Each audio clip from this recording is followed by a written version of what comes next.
L'être humain apporte son regard qualitatif, un regard sur le contexte du client par exemple, que la data n'a pas. Souvent, on se rend compte que la data permet de montrer quelque chose qui ne fonctionne pas, mais ne permet pas d'expliquer pourquoi ça ne fonctionne pas. Bonjour et bienvenue dans Be My Guest, je vous emmène à la rencontre de ceux qui font et de ceux qui pensent le digital. Aujourd'hui, je reçois Fabien Girardin, ancien co-CEO de BBVA Data and Analytics.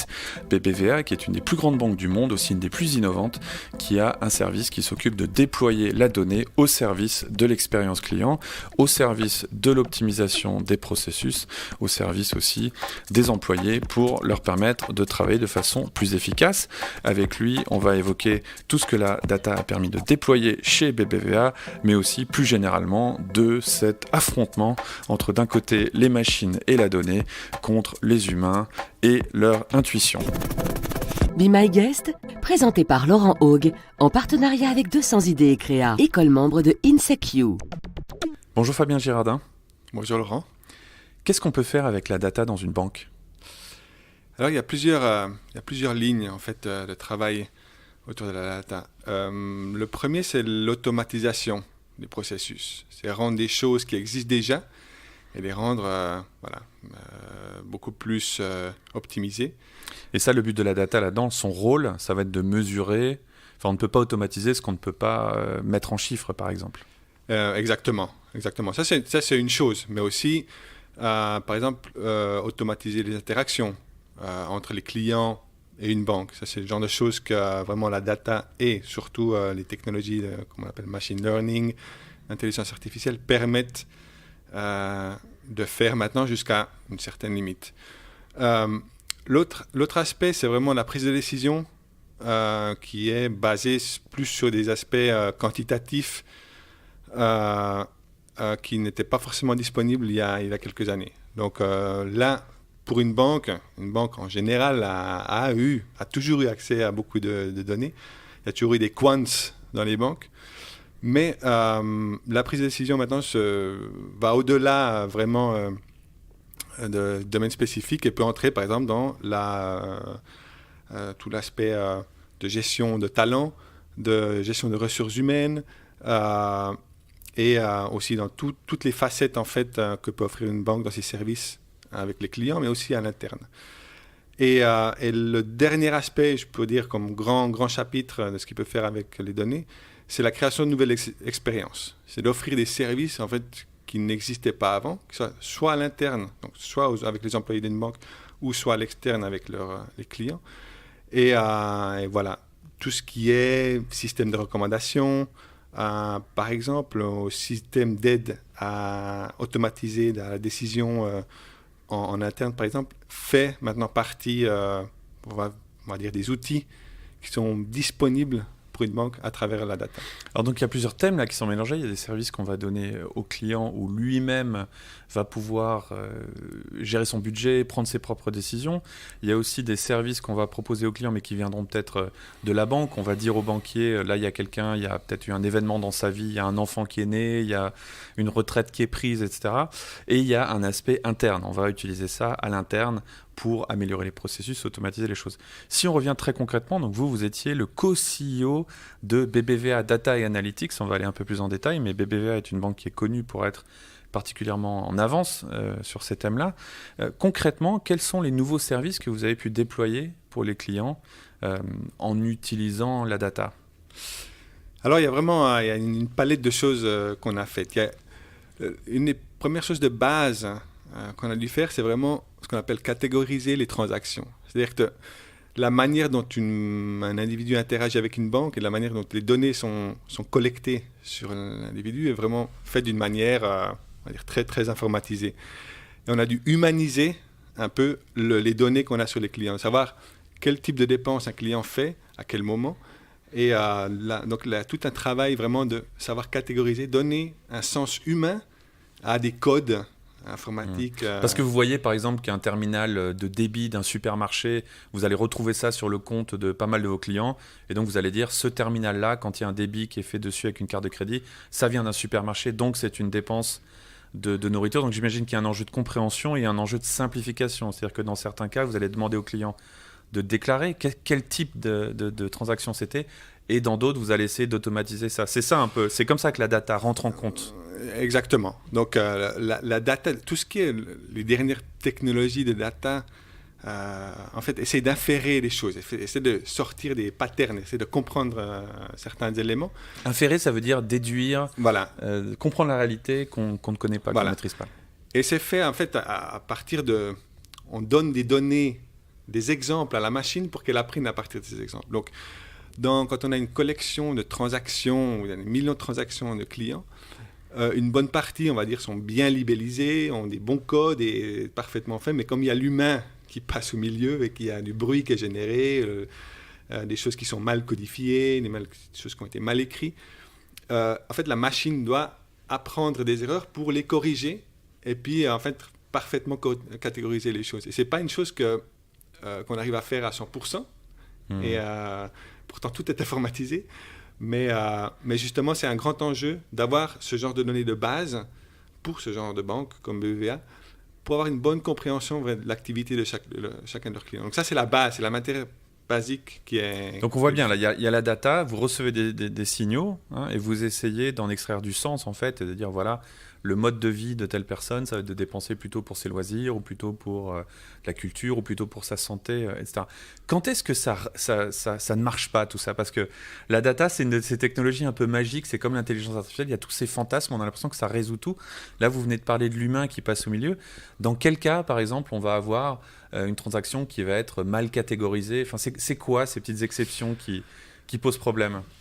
Alors, le travail sur la data, c'est basé sur l'estimation. Enfin, le sort d'information qu'on peut ressortir, et souvent, c'est une estimation. Et ce qui rend en fait le design et la conception de service beaucoup plus difficile, parce que vraiment, on redonne de l'information aux clients, qui est une valeur ajoutée pour eux, mais souvent, on n'est pas tout à fait sûr de savoir si c'est correct ou pas. Et donc, les exemples... le plutôt... cadeau, par exemple. Je vais acheter quelque chose dans un magasin et c'est pas pour moi, c'est pour un cadeau, mais vous allez penser que c'était pour moi. Voilà, exactement. Ça, c'est le genre de choses que nous, on peut pas donner, on peut pas qualifier ça. Et ça, donc, comme ce type d'information qui a du bruit et qui est estimé, après est utilisé, par exemple, pour prédire si le client va arriver en solde négatif à la fin du mois. Donc, on a des services qui permettent vraiment de rendre attentif le client qu'à la fin du mois, il a potentiellement d'être négatif. Voilà, si les choses ne sont pas bien catégorisées, on pourrait avoir une fausse alarme, un false positive, sur lequel on donne une information au client qui est, on va dire, fausse. Et c'est là où vraiment le design de service est, on va dire, un challenge, parce qu'on doit faire des services qui sont basés sur des estimations. Donc, on doit être sûr qu'en fait, il n'y a pas un grand risque non plus de donner une mauvaise information. Comment est-ce qu'on gère ces exceptions? Donc, on voit que les machines vont faire des fausses positives, ce que vous venez de dire. Hein. On imagine que quelqu'un a fait une action, mais en fait, l'alerte est sortie parce qu'il y avait une erreur dans la data, ou qu'il a fait l'action pour quelqu'un d'autre et c'est pas en lien avec lui. Et derrière, est-ce qu'il y a un humain qui vient et qui vérifie, qui dit attention, là, on est en train de réagir par rapport à une information qui est fausse, ou est-ce que vous forwardez quelque part l'erreur en se disant que de toute façon on parle de budget dans ce cas-là, donc c'est pas la fin du monde. Comment est-ce qu'on gère ça? La question sous-jacente, c'est qu'on est en train de nous dire que l'humain n'a plus sa place dans tout un tas de processus et que les machines les remplacent. Est-ce que vraiment c'est réaliste de penser qu'on n'aura plus besoin d'humains, sachant qu'il y a toutes ces exceptions dans la donnée? Alors, gérer les exceptions, en fait, ça dépend du risque que l'erreur peut provoquer. Donc, comment est-ce qu'on gère ça dans une banque? C'est comme vous avez dit, que si on donne une mauvaise information de budget, par exemple, on a mal catégorisé certains aspects, il n'y a pas de dommage qui est vraiment créé dans la relation avec le client. Par contre, dans le cas où on doit prendre une décision sur donner un crédit ou un certain taux d'intérêt, là, actuellement, l'être humain, en fait, apporte son regard qualitatif, un regard sur le contexte du client, par exemple, que la data n'a pas. Et souvent, ça revient aussi dans mes travaux, plutôt dans le monde académique, on se rend compte que la data permet de montrer quelque chose qui ne fonctionne pas, mais ne permet pas d'expliquer pourquoi ça ne fonctionne pas. Souvent, c'est l'œil qualitatif, le contexte qui est plutôt humain, qui permet en fait d'expliquer ce qui ressort de la donnée. Donc, dans une banque, c'est pas différent. Donc, on retrouve quand même une forme de complémentarité, en fait. Il y a deux types d'intelligence, quelque part, qui sont complémentaires et que vous mettez en parallèle, avec la machine qui va s'occuper de tout un tas de choses, et puis des humains qui restent dans le loop, par exemple, pour ramener le contexte. C'est ce que vous dites qu'on ne voit pas dans la data. Voilà, c'est exactement ça. À la fin, c'est une sorte de dialogue qu'il y a entre des algorithmes et des humains. Ce qui est vu comme le monde, finalement. Quand on conduit une voiture, il y a tout un tas de trucs qui se passent de façon sous-jacente et la voiture nous dit là, j'ai une panne et c'est à l'humain à ce moment-là d'agir, de l'amener au garage, de la réparer. Donc, c'est un petit peu comme ça qu'on fonctionne avec les machines depuis toujours. Voilà, c'est une relation avec la technologie, une technologie numérique en général, où on a une coévolution avec eux, eux apprennent de nous, la technologie s'adapte à nous, on la design en fonction de nous, et nous on se la réapproprie aussi, en voyant leurs limitations, en voyant ce que ces technologies peuvent apporter. Donc dans une banque, c'est pareil. Deuxième thème, c'était les outils basés sur la data qu'on va donner aux gens qui travaillent, aux gens qui peut-être interagissent avec les clients. Est-ce que vous pouvez nous donner des exemples de services ? Par exemple, est-ce que mon banquier va recevoir une alerte en lui disant il s'est passé quelque chose dans la vie de Monsieur Haug, appelez-le, vous allez peut-être lui proposer un produit, etc. Est-ce que vous avez ce genre de data qui est utilisé plus, toujours dans l'intérêt des clients quelque part, mais utilisé par les gestionnaires de relations, je ne sais pas comment vous les appelez chez BBVA, vous les appeliez? Oui, alors les clients sont soit des individus, mais c'est aussi des entreprises. Et dans le cas, par exemple, des entreprises, on est beaucoup plus conscient maintenant du réseau dans lequel une entreprise est. Et ça, c'est ce qui m'apporte vraiment des data. C'est qu'on arrive à comprendre qui est le fournisseur de qui, à quel moment, quelle est plus ou moins sa situation financière, quelle était son évolution financière. Et ça, c'est dans la compréhension d'un client d'entreprise. Ça, c'est des choses qu'on met dans les mains vraiment des spécialistes qui sont sur le terrain, dans les bureaux de BBVA. Et ils ont cette information-là qu'avant, ils n'avaient pas. Donc ça permet de comprendre encore le contexte. Ils continuent à interagir avec les clients comme avant, sauf qu'ils arrivent peut-être dans les rendez-vous mieux informés. C'est ça que la data a amené. Voilà, exactement. La data a amené à être, par exemple, première chose, à pouvoir analyser un plus grand nombre d'entreprises ou de clients en même temps. Donc quand même, il y a quand même un effet d'échelle là où on a peut-être besoin de moins de gens qui ont des relations avec les clients parce que l'analyse en général se fait plus rapidement, à plus grande échelle. Et un autre aspect, c'est se donner cet aspect contextuel que la data peut amener. Et dans ce cas-là, vraiment le contexte économique d'une entreprise est extrêmement riche, et riche en enseignements par exemple, de savoir quand une entreprise a tendance à faire faillite ou peut faire faillite, comment se propage la faillite à travers un réseau. Et ça, c'est le genre de choses qu'on peut mesurer. Ah, et du coup, vous allez voir les liens entre les entreprises et dire, peut-être vous pouvez calculer la santé d'une entreprise en voyant qu'elle a plutôt des clients. Enfin, il y a des flux d'argent, c'est comme ça que vous voyez ces clients. Il y a des flux d'argent vers elle qui viennent d'entreprises très solides ou au contraire, vous voyez peut-être des signes avant-coureurs d'une faillite et l'impact que ça aura peut-être sur d'autres clients que vous pouvez potentiellement aller aider à se préparer. Voilà. C'est exactement ça. Ouais. Et c'est des algorithmes qui sont proches, des algorithmes en fait de détection d'épidémies dans le monde qui sont appliqués parce qu'il y a des mécanismes qui sont un peu similaires. Et c'est exactement ça. On arrive en fait à comprendre la santé financière, économique d'une entreprise à travers son réseau. Et ça, c'est différent. Ça, c'est une nouvelle donnée que je crois qu'on n'avait pas forcément avant, en tout cas à cette échelle. Ces genres de données qu'on pourrait voir sur les réseaux sociaux pour les individus. Je pense qu'on pourrait voir la santé de la carrière de pas mal de monde en regardant la qualité de leur réseau. Le troisième thème dont vous avez parlé au tout début, c'est vraiment le thème, alors là on est sous le capot, c'est les quants, c'est peut-être les stratégies d'investissement, c'est peut-être des outils internes pour que les gens travaillent mieux, pour que les employés collaborent mieux. Sur cette partie-là, quels sont les services que vous avez vus basé donc de nouveau sur la data et sur l'automatisation, pour ce volet vraiment interne, aider une entreprise à mieux travailler? Alors, je voulais vous donner un exemple qui était plutôt externe, parce que c'était vraiment... Mais allons-y, ça va très bien. On parlera de votre vie antérieure et future après, hors BBVA. Comment est-ce qu'en fait, on a été capable d'avoir la connaissance qu'on a, en fait, à la partager avec nos clients. Et je crois que ça, pour moi, ça fait partie vraiment des choses, des projets qu'on a fait ces dernières années qui sont angulaires à toute la stratégie.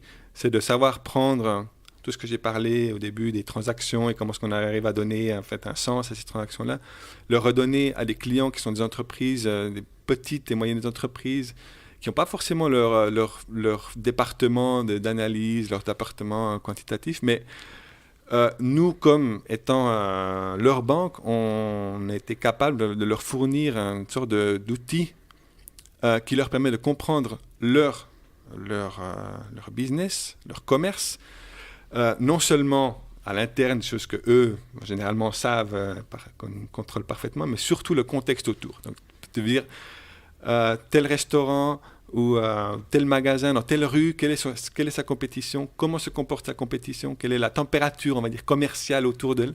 Et ça, c'est vraiment le genre d'information que les commerçants n'avaient pas forcément avant. Ça, donc, mais là, c'est limite des nouveaux services. Je veux dire, parce que moi, je voudrais ouvrir un commerce en Espagne. Je pourrais limite venir vous voir et vous me dites où est-ce qu'on manque de restaurants, où est-ce qu'un restaurant a le plus de chances de réussir. Enfin, c'est quasiment ça. Voilà. C'est presque une aide à la décision, mais qui dépasse largement ce qu'on attend d'une banque en général. Ça, c'est le scénario classique un peu que vous avez défini. C'est où est-ce que je dois, où est ma prochaine étape, où est-ce que je dois évoluer. Ça, des boîtes comme Starbucks, etc., ne tournent que comme ça, en cherchant des lieux et ils implémentent leur formule. Et puis, si c'est le bon lieu, ça marche. Donc, il y a une économie qui existe de ça. Il y a des entreprises qui fournissent ce genre d'informations-là. Nous, on en fait partie. On fournit aussi, on a des API à partir de ça qu'on fournit à ces entreprises-là. Donc, il y a un écosystème qui s'est créé autour de ça, à travers lequel notre outil n'est pas forcément le seul outil, parce qu'il y a des spécialistes qui s'occupent de ça. Mais c'est vrai que nos données, comme on les a analysées, après, peuvent être utilisées par ça. Mais le changement, c'était vraiment de pouvoir donner un nouveau service, mais basé sur un vieux service, qui est le service de l'appareil TPV en espagnol. TPV, voilà. Donc ce qu'on appelle le terminal de paiement en français. On a associé vraiment ce service au-dessus qui est la connaissance contextuelle de chaque commerçant. Et ça, on a été les premiers à le faire. Vous pouvez dire à chacun des commerçants un peu combien de gens sont passés, s'il y a eu un impact sur son chiffre d'affaires, ce genre de choses. Voilà. Non seulement le chiffre d'affaires, on va dire l'activité interne, mais vraiment l'activité contextuelle. C'est-à-dire, quelle est ma compétition ? Comment est-ce que mon commerce fonctionne à travers des commerces très similaires dans le voisinage? Est-ce que je vais très bien, moins bien? Donc, on est capable vraiment de donner le contexte, encore une fois, à travers la donnée, à des commerçants et à des clients spécifiques. J'avais vu qu'il y a une banque australienne qui faisait ça, on tapait son code postal. Et on mettait son âge et on disait, voilà, dans votre quartier, les gens de votre âge, ils gagnent tant. Puis du coup, on pouvait se sentir un peu malheureux par rapport à ses voisins. C'était intéressant. Ça me permet d'embrayer parce qu'on sent alors une des vieilles tensions dont on parle dans le monde de la technologie, puis qui, quelque part, selon le regard qu'on prend, soit ne se matérialise jamais, soit arrive tout le temps, c'est cette tension entre vie privée et utilité du service. Alors aujourd'hui, on a l'impression qu'on est peut-être dans certains coins allé un peu trop loin. Les réseaux sociaux, on a l'impression qu'on leur donne beaucoup, puis que le service est peut-être plus à la hauteur. Vous, comment est-ce que vous avez géré cet équilibre ? C'est-à-dire que je sois un particulier, vous traquez un petit peu mes dépenses. Donc des fois, il y a peut-être des dépenses que j'ai pas envie que ma banque se penche trop dessus ou les catégorise trop. En tant qu'entreprise aussi, il y a peut-être des choses où j'ai pas forcément envie que ma banque vienne me dire attention, vous avez, je sais pas, vous êtes en mauvaise santé financière, donc on va dire à quelqu'un dans votre réseau de se préparer à votre faillite. Enfin, il y a quand même, j'imagine que vous ne le faites pas, mais c'est quand même des situations. Voilà, vous avez des informations qui sont sensibles. Comment est-ce que vous avez réglé cet équilibre ? Parce qu'il n'est pas défini, il n'y a pas de règles du jeu actuellement sur ces thèmes-là. Alors, maintenant, il y a des règles du jeu il y a des régulations qui sont beaucoup plus strictes et beaucoup mieux définies à travers l'Union européenne. Ça a été un travail vraiment de longue haleine, vraiment pour que ces zones grises, comme vous les décrivez, est un cadre légal. Et nous, on a participé vraiment à l'explication de ces zones, l'explication de ces zones de tension. Donc, on a été un acteur pour aider les régulateurs aussi à comprendre ces enjeux-là. Un autre aspect, c'est que la banque est un domaine extrêmement régulé. Et il n'y a pas de risque à prendre de ce côté-là. Donc, on a été vraiment dans une institution où on n'a pris aucun risque en fonction des lois, des choses que, par exemple, des entreprises, des réseaux sociaux, des Facebook et Twitter n'ont absolument aucun problème à... C'est un domaine que les régulateurs comprenaient moins bien aussi. Exactement. Mais je veux dire, dans l'esprit, dans la culture, à travers ces données-là, nous... l'implication des avocats, l'implication de la partie légale était la source de tous nos projets et bien sûr, on a un œil très très vigilant là-dessus. Et nous, je veux dire, on n'a même pas besoin de...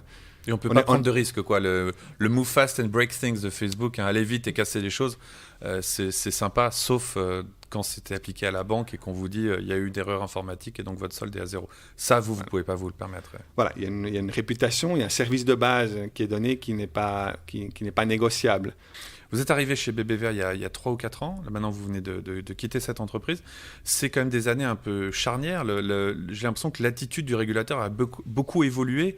On a vu le régulateur singapourien, le régulateur suisse, entre autres, dire maintenant, on vous donne un espace dans lequel vous pouvez expérimenter. C'est quoi, vous, votre expérience avec l'évolution de la régulation pendant ces années-là? Est-ce que ça s'est assoupli? Est-ce que maintenant, c'est comme on l'entend dans les médias, c'est peut-être plus valorisé de prendre des risques? Est-ce que c'est plus en ligne, en fait, avec ce besoin de réinvention dont on nous parle un peu toute la journée? Ou est-ce que vous avez l'impression que le régulateur est encore peut-être l'image qu'on en avait il y a 10 ans, un empêcheur de tourner en rond, un empêcheur d'innover en rond?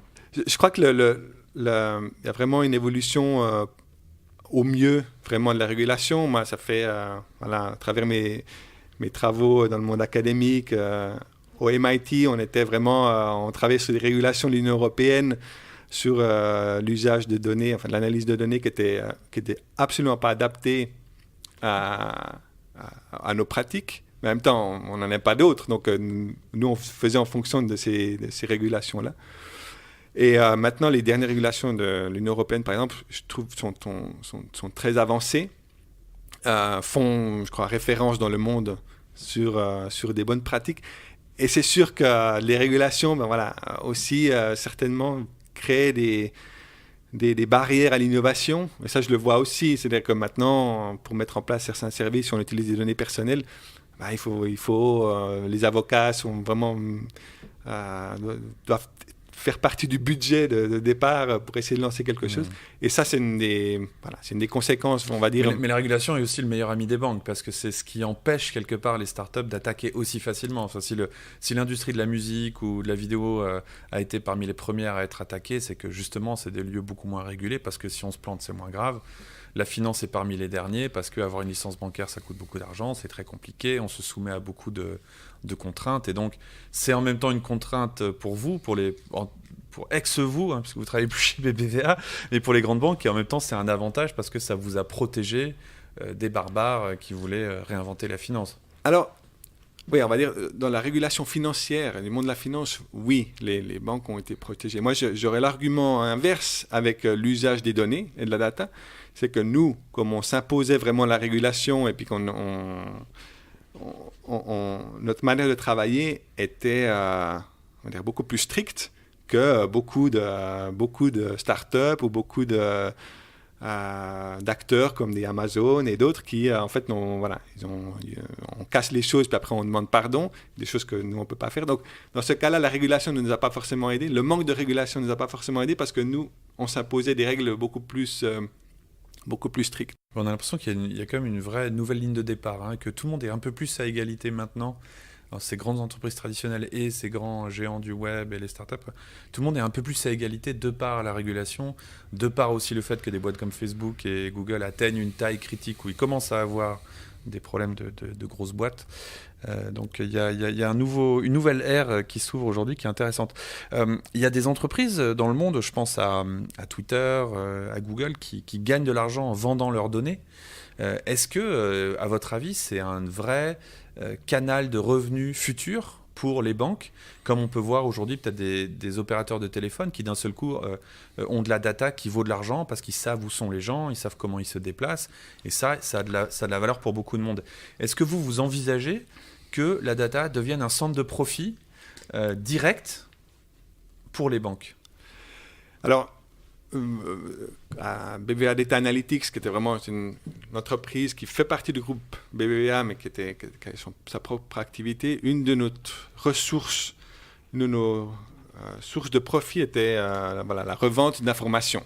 Pas de la donnée comme elle est, mais vraiment l'information nous on sort. Et ça a toujours été un revenu marginal, on va dire, de notre activité. Le besoin était beaucoup plus fort en interne d'avoir les services. Et c'est pas comme quelque chose que j'ai vu vraiment décoller par rapport à l'activité vraiment d'une banque. Les revenus viennent pas forcément de là. Et je trouve ça que c'est une activité qui est plutôt marginale maintenant et plutôt, on va dire, en attente de voir qu'est-ce qui peut se passer. Parce que vraiment, les cas d'usage ont été certainement un peu limités. Maintenant, la régulation qui, dans le monde bancaire, où l'information obligatoirement peut être partagée entre certaines banques, ça devient, il y a des flux comme ça de données qui passent entre les banques petit à petit. Donc ça redistribue un peu aussi les cartes. Mais voilà, dans l'activité d'une banque propre, c'est comme dans un Twitter où c'est pas forcément la source majeure de revenus à voir dans le futur. On a l'impression, alors on parle un peu trop de la banque peut-être parce que vous avez fait ça pendant quelques années, mais avant vous avez fait autre chose et après vous allez peut-être aussi faire autre chose, mais on a l'impression que c'est quand même un domaine qui est assez particulier parce qu'il y a toute une partie qui est en train de se commoditiser, de s'automatiser. Enfin, on voit le client est de plus en plus indépendant, on peut faire de plus en plus de choses sur son app. Et en même temps, on a l'impression qu'il y a des nouveaux services qui sont en train d'apparaître, justement, une sorte de conseil. On vous aide à gérer votre entreprise, on vous aide à gérer votre vie. Et que donc, il y a toute une partie, peut-être, où on est sur des services de plus en plus informatisés, de moins en moins chers. Et à l'inverse, des services de plus en plus customisés, de plus en plus humanisés. Le chairman de BBVA, sa fameuse phrase, si vous n'avez pas compris qu'une banque est une entreprise informatique, vous n'avez rien compris. Selon vous, ça va vers où tout ça? Ça va vers une complémentarité entre justement des services à très faible valeur ajoutée, comme finalement garder de l'argent sur un compte. Aujourd'hui, tout le monde sait le faire et on ne peut plus se différencier comme ça. Et ce genre de services seront complétés par des services à très haute valeur ajoutée. Vous êtes un petit commerçant, on vous donne des outils pour réussir, on vous donne les bons conseils à titre individuel. C'est ça un petit peu la façon dont ça va évoluer selon vous? Oui, vous avez fait une bonne description un peu d'une vision future des activités. C'est que l'automatisation vraiment permet des choses à l'échelle. Et c'est clair que la relation, comme elle était avec des clients, que ce soit entreprise ou soit individu, c'est refroidi. Parce qu'il y a une interface au milieu. Et pour le bien et le moins bien, il y a une fameuse enquête, sondage qui a été fait qui disait que les gens préfèrent aller chez le dentiste que d'aller à leur banque. Bon, ça ressemblait à des sondages internet un petit peu. Mais en même temps, les gens ne changent jamais de banque quand on leur en propose une nouvelle. Le fait est que c'est représentatif quand même d'un état d'esprit avec une relation avec les banques. Et dans ce côté-là, l'automatisation, rendre les services mobiles et tout ça, a changé et change la relation avec la banque. Donc ça, c'est un aspect intéressant. Et justement là, c'est une opportunité aussi, comme vous l'avez dit, de la réchauffer d'un coup avec des choses qui sont plus spécialisées, certainement plus humains et à plus grande valeur ajoutée. Donc là, et encore une fois, la data permet de faire ces deux choses-là, comme je l'expliquais un peu avant. Parce que je vais arriver directement dans un magasin, et puis, dans une branche ou une succursale, on va dire en français, et puis la personne va taper mon nom et tout de suite avoir accès à mon dossier, à mon contexte, va pouvoir me conseiller. C'est ça un petit peu, on va pouvoir me profiler, on va pouvoir me proposer des services qui sont vraiment propres à ma personne, sans nécessairement qu'il y ait un lien avec l'interlocuteur direct que j'ai, quoi. C'est ça. Voilà, c'est ça. L'entreprise peut mieux me connaître et peut mieux me profiler. Et les points de contact avec l'entreprise s'ouvrent plus. Alors ça, c'est justement très important, les points de contact. Ça m'intéresse beaucoup d'en parler parce que BBVA est une banque à la base dite traditionnelle, donc qui a une existence dans le monde réel, qui s'est digitalisée depuis 20 ans. Donc il y a eu vraiment un mouvement du réel vers le digital. Et aujourd'hui, ce qu'on observe, c'est que les players, les acteurs du digital sont en train d'aller vers le monde physique. Apple ouvre des magasins, Amazon ouvre des magasins, Google vient sur du hardware, sur des objets, etc. Et donc, il y a cette notion de point de contact. En fait, on se rend compte aujourd'hui qu'il va y avoir en fait des marques et des clients et qu'il va y avoir des interactions et que c'est un ensemble, en fait, et que la distinction de ce qui se passe dans la vie réelle ou online n'est plus très intéressante. On a tout entendu sur les succursales bancaires. On a entendu qu'on les fermait à tour de bras, pendant que Virgin était en train d'en ouvrir à tour de bras, mais d'en faire des espèces de lounge. Comment ça se passait chez vous, cette synergie entre la data, dont vous étiez le co-patron, et le monde réel? C'est-à-dire que, par exemple, le monde réel, vous voyez comme des ennemis, en disant « Ah, c'est eux qui vont nous mettre au chômage ». Comment vous avez créé cette synergie entre le réel et le digital? Je crois que quand on amène des informations et dans un sens, on rend le travail des gens dans les succursales, on les voit pouvoir leur amener une valeur ajoutée supérieure, en fait, simplifier leur travail dans certains sens. On ne nous voit pas forcément comme quelqu'un qui vient voler le travail. Je crois que j'ai pas mémoire vraiment d'avoir des défiances par rapport à ce qu'on a apporté, mais plutôt l'inverse, de dire voilà, mais on a tellement besoin de comprendre, on a tellement besoin, puis on a tellement une infrastructure qui a besoin d'être mis à niveau et des services qu'on est plutôt Vous perçus. étiez les bienvenus. Vous ajoutiez de la valeur. Ouais. Exactement. Et donc, BBVA est une banque qui a ouvert plus de branches, de succursales, ou qui les a fermées?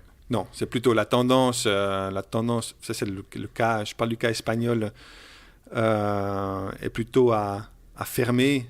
C'est aussi parce qu'il y a une consolidation vraiment de tout le système bancaire en Espagne à travers la crise économique qui fait qu'il y a eu beaucoup de rachats de banques et de caisses. Et maintenant, la tendance est vraiment de rationaliser ça.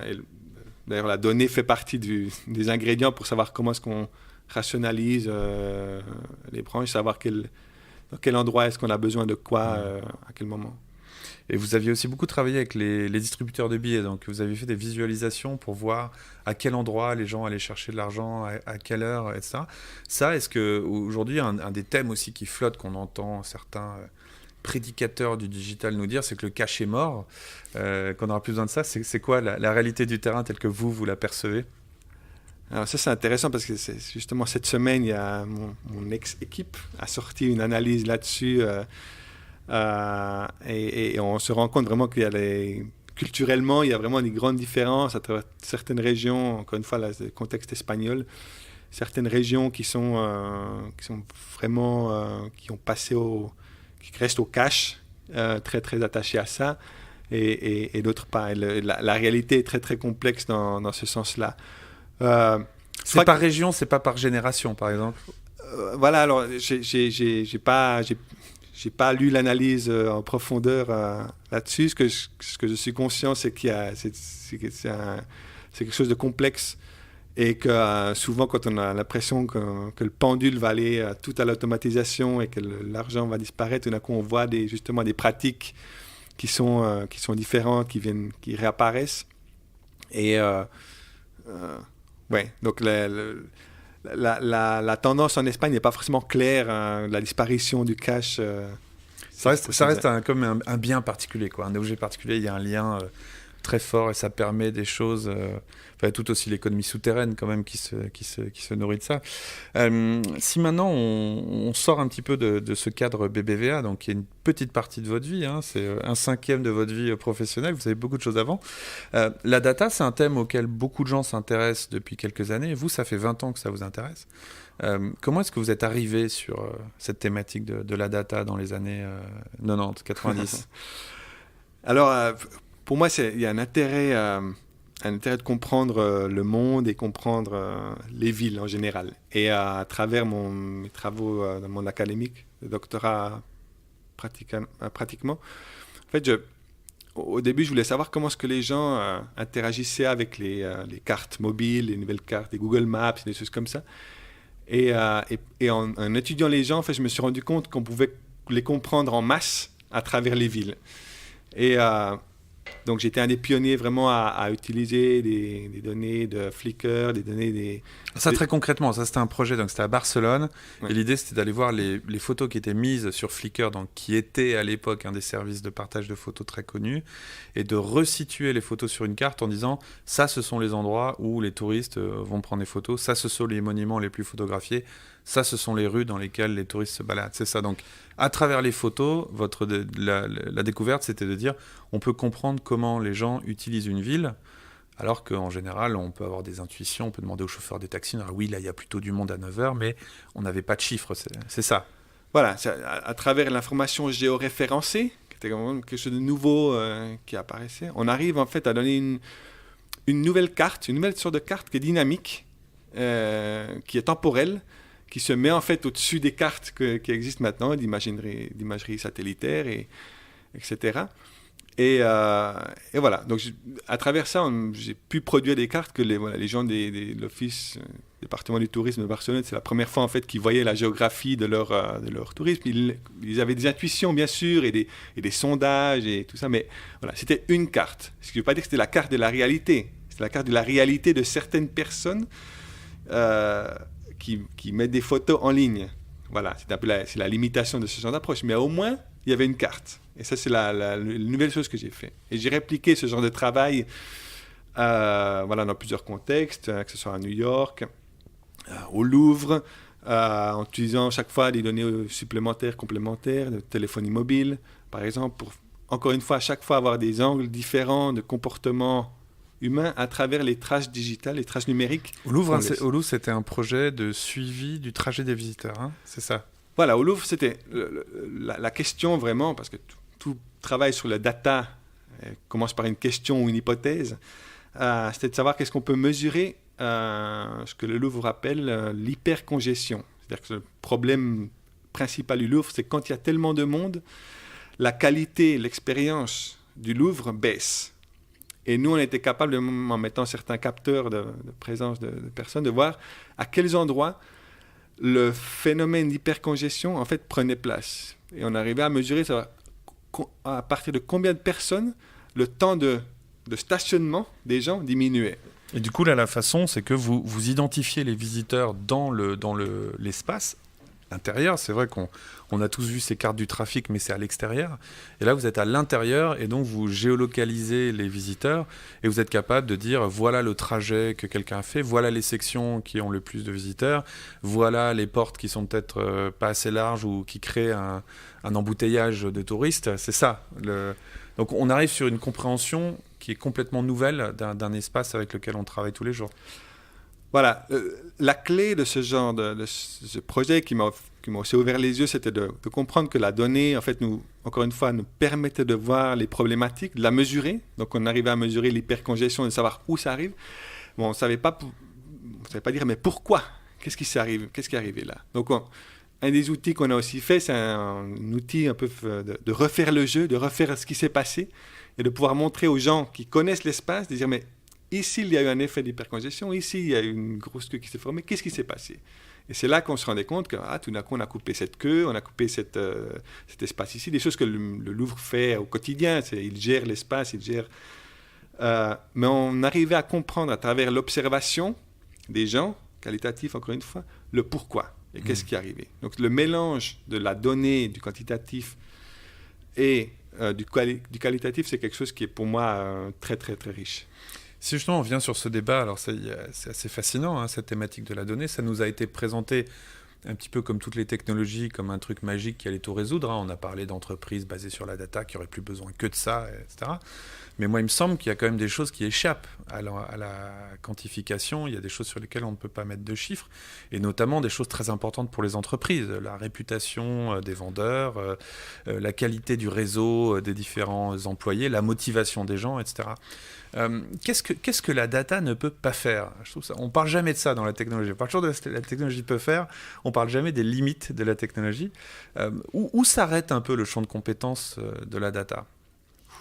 Je crois qu'il y a beaucoup d'aspects où la data n'est pas présente. Par exemple, les intentions qu'on a de Donc faire. le contexte, vous disiez tout à l'heure, la data n'est pas très bonne pour le contexte, par exemple. Voilà, en fait, elle peut amener un certain contexte. Comme j'expliquais, le contexte des transactions les performances des autres financières, magasins, mais s'il y a des travaux dans la rue et que c'est ça, on ne le saura pas. Exactement. Donc il y a tous ces éléments-là qui sont pas présents, mais dans qu'est-ce qui n'est pas mesurable, mais il y a ces aspects-là un peu psychologiques chez les gens, des intentions qui ne laissent pas de traces. Mais est-ce que la data, par exemple, est capable de représenter la réalité sociale? Par exemple, la qualité du lien entre les gens, l'intelligence de quelqu'un, sa connaissance, jusqu'où on peut aller pour représenter un être humain avec de la data? Parce que donc on a parlé, la data a ses limitations dans le contexte. N'a-t-elle pas aussi ses limitations un peu quand il s'agit de mesurer les phénomènes sociaux entre les gens? Donc, ma réponse là, c'est vraiment, la data permet de mesurer une réalité sociale. Encore une fois, c'est vraiment une accumulation d'angles qui est nécessaire vraiment pour comprendre une situation. Et souvent, la data ne donne pas d'angle suffisant pour comprendre toute une situation. Et c'est là où on ne peut pas dire que la data ne permet pas de comprendre la société, parce qu'on voit maintenant, il y a des recherches qui sont faites à travers les traces numériques que les gens laissent dans les réseaux sociaux, etc. Mais encore une fois, c'est une représentation. Je crois qu'on fait une erreur quand on pense que c'est la solution. C'est pas ça. Un des premiers trucs qu'on vous dit quand vous êtes un novice un peu de la data ou des statistiques, et que vous vous intéressez à ce monde-là, c'est on vous dit attention, corrélation ne veut pas dire causation. Bon. Parce que c'est pas parce que deux choses se passent en même temps qu'elles sont liées. Et j'ai l'impression qu'aujourd'hui, on est en train de construire un système justement autour de l'automatisation, et je pense notamment au deep learning, où donc on donne comme ça à des machines des informations, puis elles trouvent des liens entre ces informations. Et dans le monde de la pub, par exemple, qui est un des mondes où c'est le plus déployé aujourd'hui, on vous dit il semblerait que les hommes blonds de 45 ans cliquent beaucoup sur telle pub, alors on va aller chercher tous les hommes blonds de 45 ans et leur montrer la pub pour ce truc-là. Et en fait, n'est-on pas justement en train de faire cette erreur de penser que corrélation égale causation, et que finalement c'est un truc qu'on est en train de déployer maintenant à une échelle monstrueuse de par l'intelligence artificielle? On est toujours un peu en train d'essayer de parler des limitations, non pas pour dénigrer la data, mais pour que les gens qui nous écoutent aient conscience que ce n'est pas une solution parfaite et que c'est une solution qui, comme toute technologie, a ses limites. Donc, c'est clair qu'on est à un moment qui est, on va dire, intéressant, parce qu'on a des algorithmes qui donnent des réponses et on ne sait pas pourquoi est-ce qu'ils les donnent de cette manière-là. Donc, on n'arrive pas à expliquer. Et ça, c'est une limitation claire et nette de ce genre de technologie. Et après, l'application, comme vous la décrivez, ça peut être un danger. Moi, je crois vraiment que c'est quand on a des bonnes équipes de data science et des bonnes équipes généralement ne font pas ce genre d'erreur-là. C'est-à-dire que c'est certainement comme un manque de niveau, un manque de talent qui amènerait à ce genre de situation-là. Dès qu'on a une équipe qui est à le niveau, je crois que c'est basique. C'est la base on sait que c'est les limites des technologies qu'on a. Dernier point par rapport à ça, j'exprime un petit peu mon scepticisme par rapport à la technologie en général, et donc à celle-ci aussi en particulier. Une des grandes promesses qui nous a été faite en tant qu'utilisateur, par exemple, de plateformes que je vais qualifier d'audiovisuel ou de culturel, par exemple Netflix pour pas les citer, ou iTunes, etc., c'était à partir de ce que vous consommez, on va être capable de dire ce que vous allez aimer. Bon, et moi aujourd'hui j'arrive dans la homepage de Netflix et j'ai des shows qui me correspondent selon eux à 97-97%, et je les regarde et après 2 minutes j'arrête parce que ça me convient pas. Bon. Et j'ai l'impression que cette personnalisation, on nous l'a beaucoup promise et on nous l'a assez peu servi finalement. Pourquoi ? Est-ce que c'est que les algorithmes qui sont pas bons ? Et en général, quand je parle de ça, tout le monde est d'accord en disant oui, c'est vrai, moi aussi, j'ai pas des très bonnes recommandations et je continue à trouver les choses un peu par hasard parce que c'est recommandé. Est-ce que c'est parce que c'est une sorte de Graal qui est impossible puisqu'on n'aura jamais la data suffisamment bonne ou que peut-être fondamentalement il y a un problème qui empêche de faire ça, on a des coûts qui sont trop éclectiques, ou est-ce que c'est tout simplement qu'aujourd'hui on n'y est pas encore mais qu'on va y arriver ? Selon vous, la personnalisation ultime, ce rêve qu'on nous vend toujours du client qui s'assoit et puis il reçoit un service qui a été fait vraiment pour lui, on le connaît lui, on connaît ses problèmes, est-ce que c'est possible ? Ou est-ce que c'est un truc inaccessible, sachant que selon moi, jusqu'à présent, on nous l'a beaucoup promis et on ne l'a pas du tout amené ? Alors, je vais répondre en deux temps. La première chose que vous avez décrit, c'est pour moi, c'est la coévolution, encore une fois, qu'on a avec une technologie comme les systèmes de recommandation, où vraiment, Netflix apporte quelque chose d'assez extraordinaire dans le sens où les premiers usages, on a un filtrage, on a vraiment une chose qui est nouvelle. C'est-à-dire qu'on a des recommandations que jamais on n'aurait pu penser avoir. On a presque les unknown unknowns qui sont par là, qui nous sont délivrés. Alors ça, c'est quand même, on va dire, ça fait partie d'une des promesses des systèmes de recommandation qui dit, ça c'est quand même nouveau. Et après, c'est sûr que ce qu'on se rend compte, c'est qu'on est dans des filtres bubble, dans des filtres, on est tellement filtré dans le choix qu'à la fin, voilà, on est dans une zone où on est plus surpris et c'est que du connu. Et ça, je dirais que l'algorithme, c'est pas qu'il est pas bon, il est trop bon dans ce sens-là parce qu'il sait parfaitement ce qu'il doit donner. Et nous, ayant travaillé sur ces systèmes de recommandation, on doit le rendre humain. Une des manières de le rendre humain, c'est de rajouter du chaos, c'est de rajouter de l'incertain et de rajouter de l'aléatoire. De l'aléatoire qui fait que tout d'un coup, on a quelque chose qui sort. Et donc, on rend moins parfait l'algorithme. Et ça fait partie pour moi d'une des coévolutions qu'on a. On doit faire fine-tuning. Donc, en fait, on est en train d'informatiser les humains et d'humaniser les algorithmes. Voilà, mais ça fait, des décennies qu'on est là-dedans. On est dans un dialogue, on comprend mieux la technologie, on voit ses limitations, on voit ce qu'elle apporte, puis après, voilà, dans ce cas-là, les algorithmes commencent à être modifiés pour arriver à ce Graal qui n'est pas forcément, moi j'ai jamais pris comme une promesse qu'on doit tout avoir à chaque moment ou qui est personnalisé à ce qu'on a. Je trouve qu'il y a quand même quelque chose de nouveau qu'on a sous la main maintenant. Mais c'est clair qu'on doit demander aux équipes maintenant de rendre les algorithmes moins parfaits. Donc, plus humains. Aussi, tout ce monde-là, et ça me fascine beaucoup, on nous dit qu'on va vers un monde où il faut tout mesurer, où voilà, nos actions sont constamment benchmarkées, c'est le mot anglais. Et alors l'IA, par contre, c'est justement le thème qui échappe à la mesure. C'est-à-dire qu'à partir du moment où vous mettez les feux rouges dans les mains d'une intelligence artificielle, on se dit c'est optimisé, hein, mais on n'a aucun moyen de le mesurer ou de savoir. Et ça, c'est intéressant que finalement, l'utilisation de la data nous emmène dans une espèce de boîte noire où justement on arrête quasiment de mesurer, et surtout on nous dit c'est optimal, mais par rapport à quoi ? Parce que ces moteurs de recommandation, comment est-ce qu'on peut en mesurer la performance ? Et comment est-ce qu'on peut vous dire qu'un algorithme a fait la meilleure recommandation ? C'est impossible.